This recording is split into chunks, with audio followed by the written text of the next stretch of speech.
Okay, awesome. And so now that I've introduced myself and done our acknowledgement, I would like Dr. Gupta to maybe just give a quick introduction, quick bio about herself, just to tell us a little bit of the work that she's done, and then we'll go ahead and go into the interview questions. So Dr. Gupta, if you just want to do a quick little bio about yourself.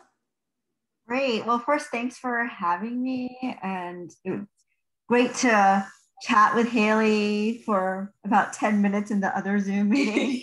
And just really thanks to everyone for attending today. I know it's before a 3-day weekend and there's a lot of other places you could be. So I'm just really excited to have a conversation with all of you. So I am in public health. I'm what you call a social epidemiologist, in that I look at social factors like gender, violence, racism, and how it impacts health. And my particular area is violence against women and girls, both looking at the health impacts as well as intervention research. Most of that is with forcibly displaced populations like migrants, refugees. And more recently, I've been branching out into the menstrual stigma equity space as well. Awesome. Thank you so much. And we're super excited just to get to talk with you a little bit more today. And so just before we get really deep in the conversation, I think it's kind of important just to provide a simple definition for the beginning, just so everyone is kind of on the same page. So I just wanted to ask you, what is period poverty and who do you think is the most impacted by it? Sure. So, I mean, very simply, period poverty is the idea of not being able to afford menstrual products, such as pads, tampons, etc. It can also be a little broader than that, in that it might be not having access to hygiene that would support a healthy period, such as, sanitation facilities, being able to wash your hands. So all of that kind of also is under the umbrella of period poverty as well. Awesome, thank you. And what are some institutions that you feel contribute to period poverty? Gosh, I mean, there's so many. That's the thing. I mean, I would say that like many of these issues that are often forgotten, I think it's more of a system acting in the process of omission, meaning that who was in charge of making the decisions about what's covered under SNAP or other benefits. Period products did not necessarily rise to the occasion because they were not menstruators making that decision. Similarly, when it comes to funding research, I'm talking in my area, public health research, anything pertaining to menstruation is so grossly underfunded compared to other health issues. So it's just, who's making the decision, who's getting prioritized. I mean, there's so many examples of that. If you think about, refugee health, what are some of the things that are considered, safety when it comes to camp planning, and, where are bathrooms and latrines located, and is it a safe place to change period products? So like a lot of those types of examples would explain how institutions kind of contribute to period poverty. Definitely. And how do you kind of feel that some of these issues have been exacerbated by the pandemic? Right. So, I mean, with the pandemic, I think the pandemic has basically shed light on situations that were bad have just gone to, way worse. So, families or individuals that were hurting financially before COVID-19 are, probably X times worse off than they were now. And I mean, there have definitely been discussions around, food insecurity, job loss, et cetera. So if a family is struggling with job loss or food insecurity, they're probably also struggling with period poverty, which is another basic need. It's just not given the same type of airplay, but I would expect those to all go hand in hand. For sure. Thank you for sharing that. And then I was kind of wondering, what assumptions do you think that people make about period poverty? So like, what are just some general ideas that people might think about it that might not necessarily be true? That's a great question. There was an interview I read, I think last week. You should definitely check it out. It was an NPR with Dr. Linda Griffith. She's at MIT. She's an amazing, remarkable woman. And she used this term that I think really encapsulates this very well. And she said it's called period privilege.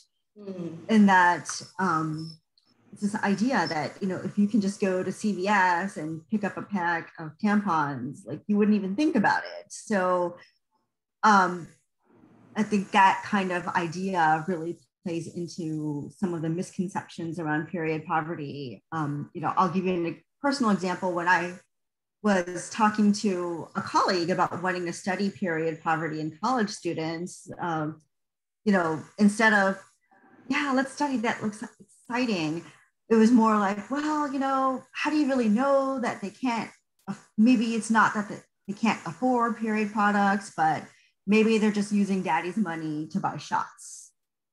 So those are kind of, like with anything else, when it comes to trying to actually bring light to populations that are made vulnerable, there's always misconceptions around that.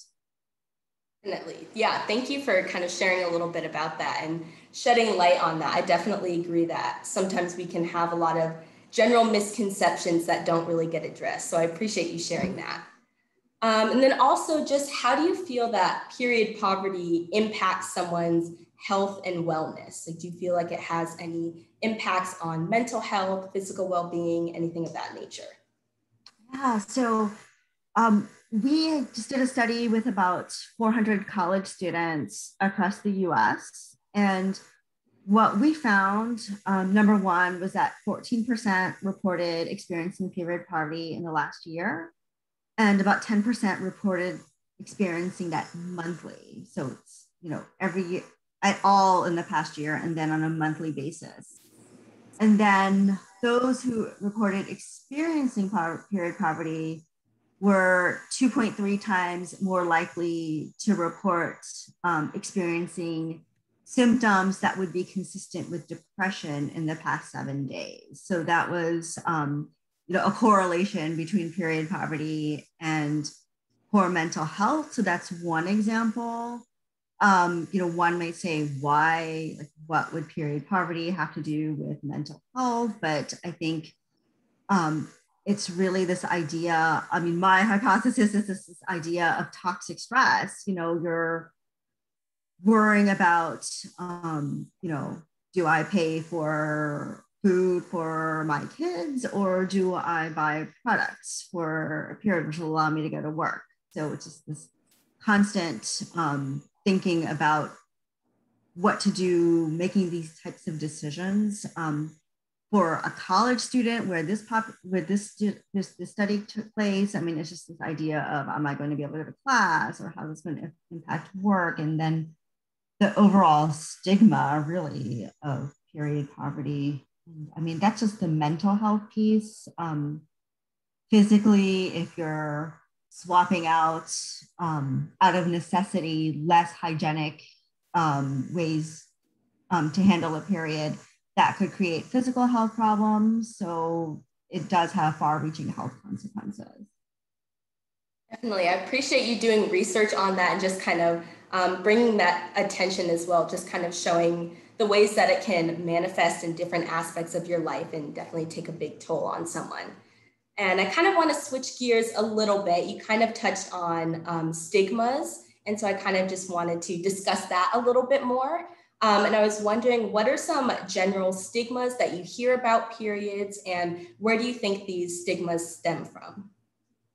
Yeah, I mean, I think period poverty is definitely one area where you see stigma when it comes to menstrual health, but I think it's also, I mean, periods in general are stigmatized and kind of a taboo topic to talk about still.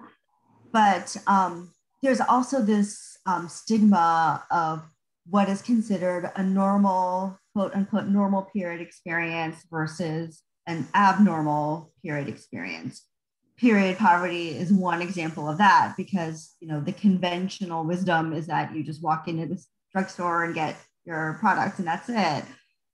It can also be when it comes to health conditions that are associated with menstruation, like fibroids or endometriosis. Normal can be I'm having cramps, I'll take 2 Advil and I'll head to volleyball practice, versus somebody who literally is, in excruciating pain for days at a time of the month. So I think there's stigma against periods as a whole. And then even within that, there's what's considered a normal period experience versus an abnormal period experience. Mm-hmm. Definitely. How do you feel that some of these stigmas might be harmful to menstruating people?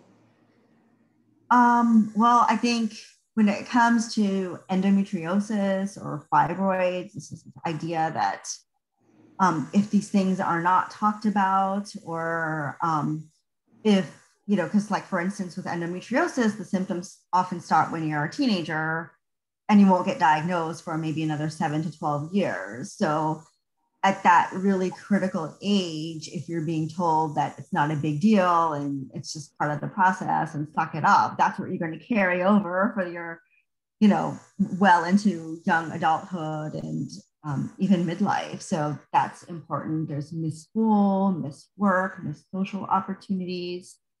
And then for period poverty, it's just the idea that if we're not talking about it, like nothing's going to get done. Yeah, definitely. That's a really good point. And that was kind of another question that I kind of wanted to lean into, is just how can we kind of create more inclusive and supportive conversations about periods, and how can we incorporate those conversations in like a safe environment? So just kind of learning a little bit more about how we can kind of spark these discussions so that way people are able to get the help and access to products that they need. Yeah, I mean, I think just having a forum like this is excellent, So I think forums like this, I mean, I think one thing with the pandemic is that it's incredibly awful and devastating what's happened, but it's really also an opportunity to think about what can we do differently, because what we're doing clearly was not working well for everybody. So in the fall, there's a big push for all schools in person full time. Is that an opportunity to like start inserting conversations about period poverty into it? Because we're talking about mental health of adolescents as they return to school, et cetera, like kind of piggybacking off what's already being talked about, framing it as a general mental health important issue. Yeah, definitely. And I kind of just want to learn a little bit more about some of the work that you've kind of conducted, and just kind of like what sparked your interest in studying this type of work and doing more research about menstrual equity and period poverty. Yeah, so I'm just very much attracted to very stigmatized topics because, violence against women is, a very challenging topic to research, but you know that whatever you find, it's just kind of scratching the surface of what's really happening. And data are very powerful to make change. And then the more I learned about period poverty and menstrual equity, I noticed even when you compared it to violence, like there just wasn't as many studies on that as there were for violence. And so I kind of use my violence against women public health lens to look at this, because there's so many parallels. There's this taboo, stigma, this victim blaming, and also applying that lens to a new area has been really interesting. How have you kind of conducted this research? Like, what methods have you found that were really helpful for you to kind of learn more about these topics and kind of unpack some of the stigmas about period poverty? Yeah, so I think definitely partnering with organizations that are already have a lot of trust in whatever community you're working with, because again, stigma, some communities might not necessarily trust researchers, so making sure that you're partnering with the right people. And then doing mixed methods, because sometimes just a survey might not really reveal all that's happening. So allowing for more open-ended interviews as well has also been helpful. Awesome. But I've also found that similar to violence, I think that if you can approach study populations in the right way, that there is like a hunger and desire to be heard. It's just got to be the right environment. For sure. And so I'm noticing that you're kind of talking about the intersections between period poverty and violence and, representing different people of the community. And so I'm just wondering why you feel it's important to kind of have an intersectional or a race equity lens in some of the work that you do. Yeah, I mean, that's such a important question and so hard to answer, because it's just what you do. I mean, I think that, but but yeah, I think that because of our history, because of systems in this country, that certain groups, Black and Brown communities in particular, have just been placed to be more vulnerable to worse outcomes from whatever health issue we're talking about. It's a whole system and a whole history operating here. So, but the research and the interventions might not necessarily in public health might not necessarily always match that. So it's about being very deliberate about what you want to do. For sure. Yeah, I definitely think it's like you're saying, it's really important work. And I really appreciate, having other women of color who are able to talk about these issues and just bring attention to other marginalized identities that are really impacted by that. So I really appreciate you focusing on that and just highlighting those voices, because I definitely think a lot of times they can often get overlooked in that type of research. Right. Yeah. And like the college student study I was talking about, it was like 14% in the past year experiencing period poverty. But then for those who are Black, Latino, first gen, or immigrant, were still had higher levels of period poverty that were being reported. So there's definitely something operating there, and we just need to dig more into it. Yeah. For sure. Yeah, definitely. I totally agree. And I'm kind of just curious as to like what you would tell student advocates or community activists who are trying to be more involved in nonprofit work or the medical field, just what some general advice you would give for them in some research that they're kind of conducting. Yeah, I think, do you mean about period poverty or in general? Yeah, just mostly focused around period poverty. If there's certain topics or certain methods that you would like to give advice to them to kind of focus on.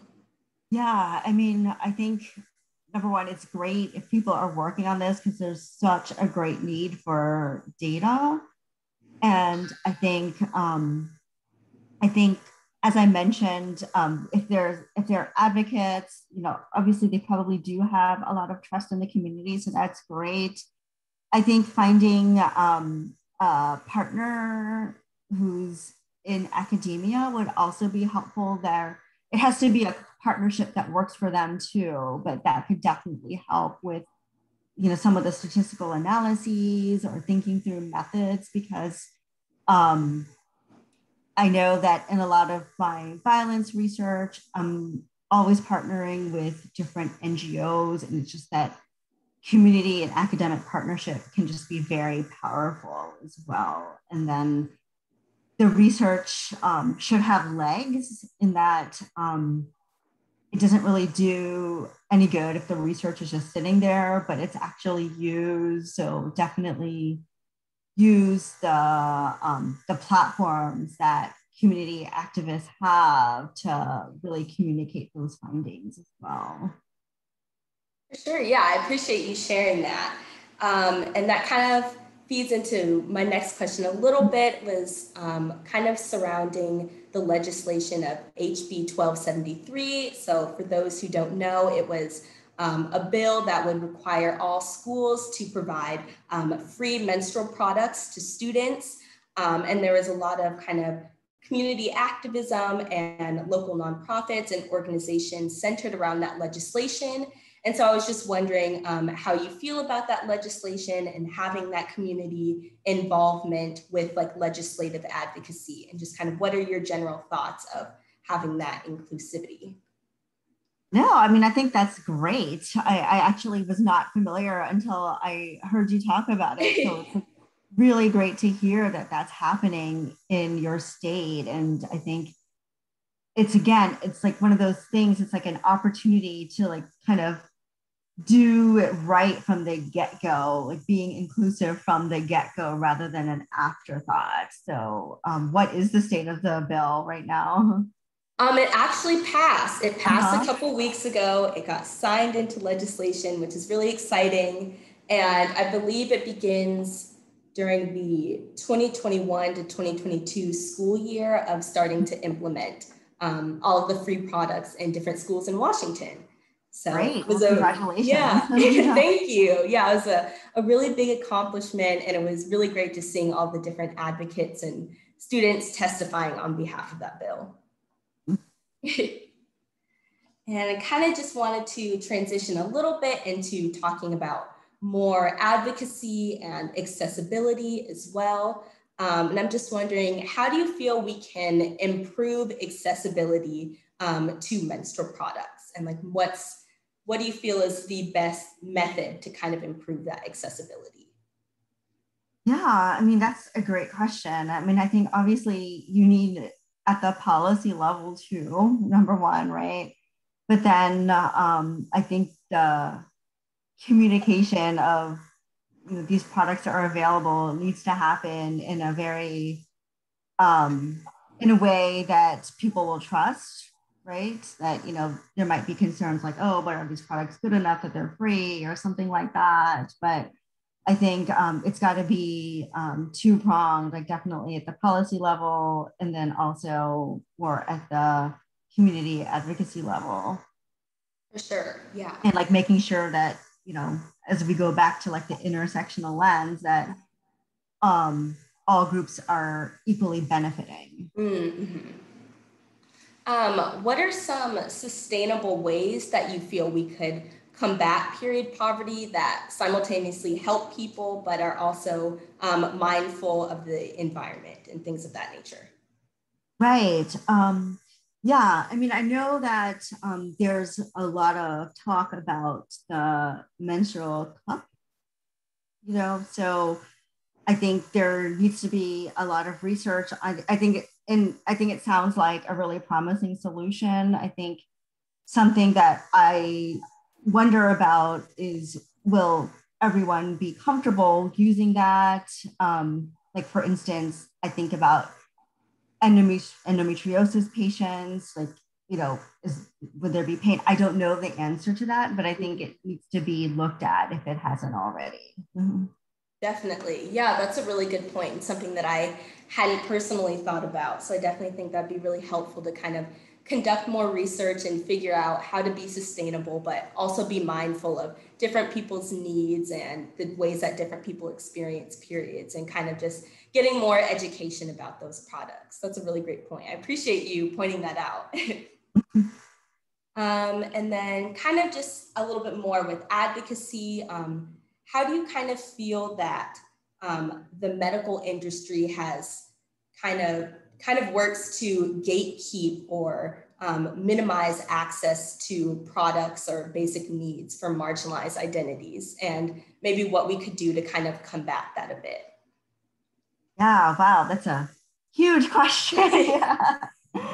Yeah, I mean, I think that I'll go back to maybe the endometriosis example a bit, because I know that, again, going back to Dr. Griffith's interview, I mean, she talked about when she was first starting out as a professor, there was like one page that wasn't even a full page on endometriosis in the medical textbooks. And that was just saying that it was really for women who put off childbearing for careers, and it was mostly for white women. And so that was what was happening, and those myths kind of just get carried over, and it's just so embedded in that. So I think definitely speaking out definitely helps. At the same time, it's kind of like the onus shouldn't just be on the people who are, facing the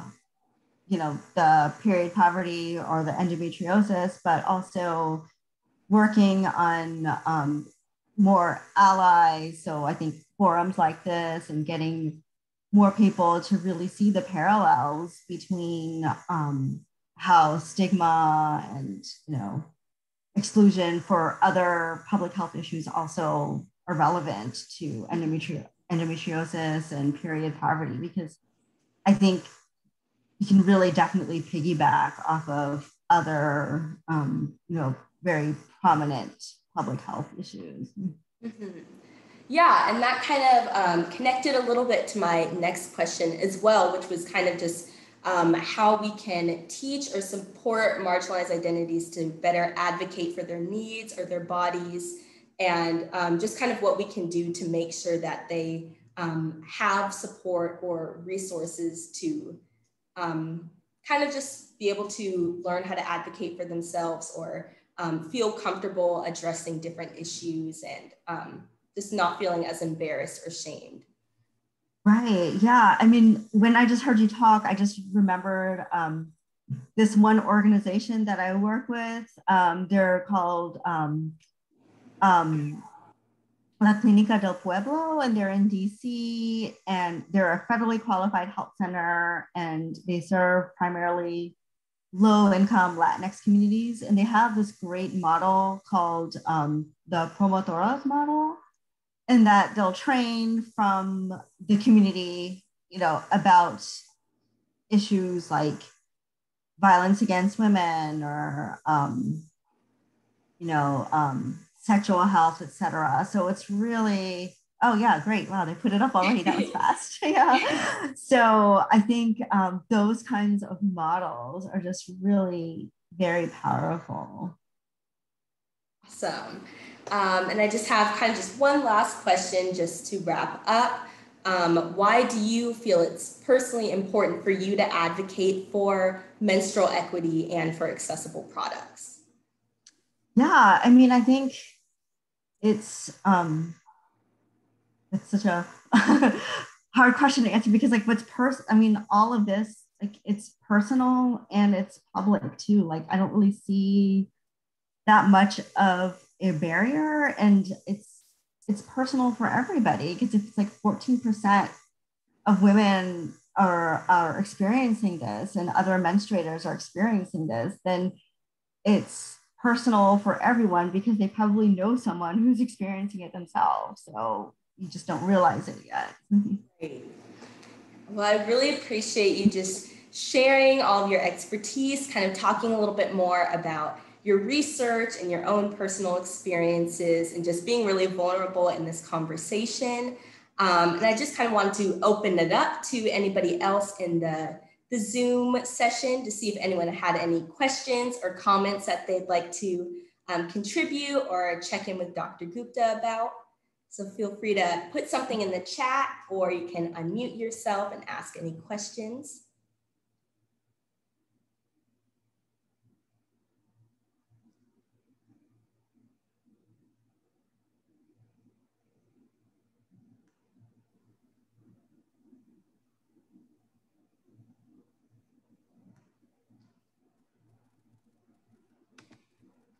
I see one thing in the chat that says, I would love to hear about how Dr. Gupta decided to enter her field, if you're willing to share that.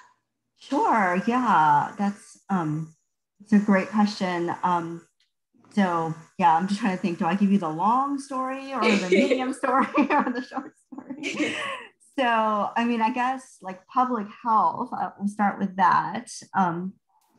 I didn't even know public health was a career, to be honest, when I was in college, because I was pre-med. I double majored in biology and Spanish because I had this whole idea that I would work with Latinx communities while being a physician, and that was how I promote health. I had no idea you could do public health until I wrote my essay for medical school. And my advisor called me in and was like, you haven't really talked about wanting to take care of patients here.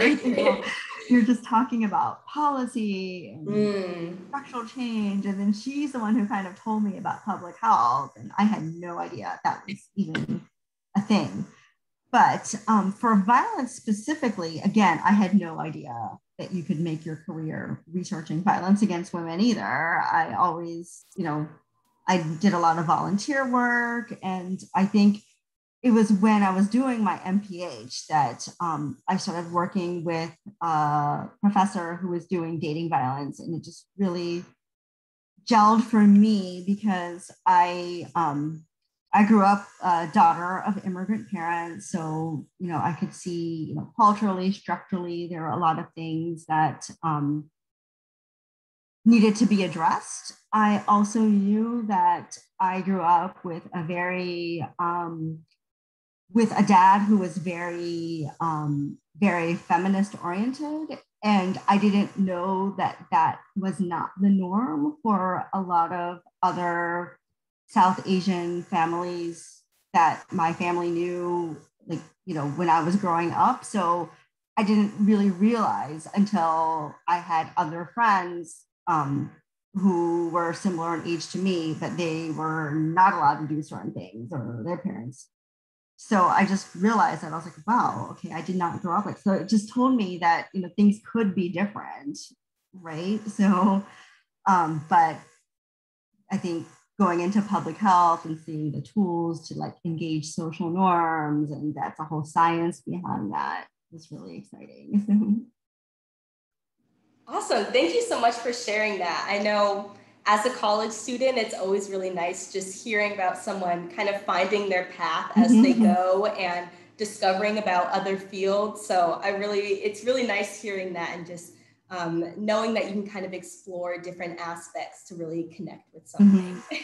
Yeah, I mean, it's never linear. It's never linear. And I see one other question in the chat, and it says, how do you identify or quantify if someone is experiencing period poverty? So what variables do you use to quantify that? Yeah, that's another really great question. I think it's I really drew from my violence research world, in that in a survey, you're not going to ask somebody in a survey oh, are you experiencing intimate partner violence? Because they're going to, shut down and, stop the survey. Or the other thing is, everyone's going to have a very different definition of what intimate partner violence is, or they might not even know that it's happening. So it's about breaking it down into behaviors and items. So, in a survey, we might ask, has your partner ever kicked, punched or otherwise hurt you, rather than, oh, are you experiencing domestic violence?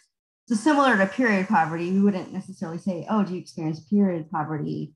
But instead we'll say, like, in the past year, have you not had sufficient money to buy, all the period products that you would have needed? Or have you had to substitute other ways to address your period because you could not have sufficient funds to buy a period product? So really, like, breaking it down. Yeah, that makes a lot of sense. Thanks for sharing that, and thank you for asking that question too, because I know sometimes we hear these terms and they're really broad, and it's kind of hard to fully understand what that means to experience period poverty. So I appreciate you kind of just breaking it down and making the language a little bit more accessible for that. It's definitely really helpful. And does anybody else have any final questions or comments that they would like to pose for the group? Give a minute or so if anyone is still thinking, any lingering thoughts.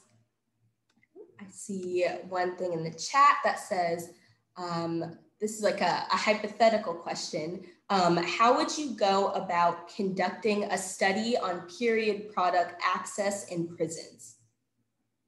Yeah, that would definitely be challenging, but definitely not impossible. So I think, again, you'd have to look at, what kind of public health research has been done with prison populations. So, like, I wonder, like, the HIV field has done quite a bit of work with prison populations. So looking at what methods they may have used, like, that would be helpful. I think initially you'd want to kind of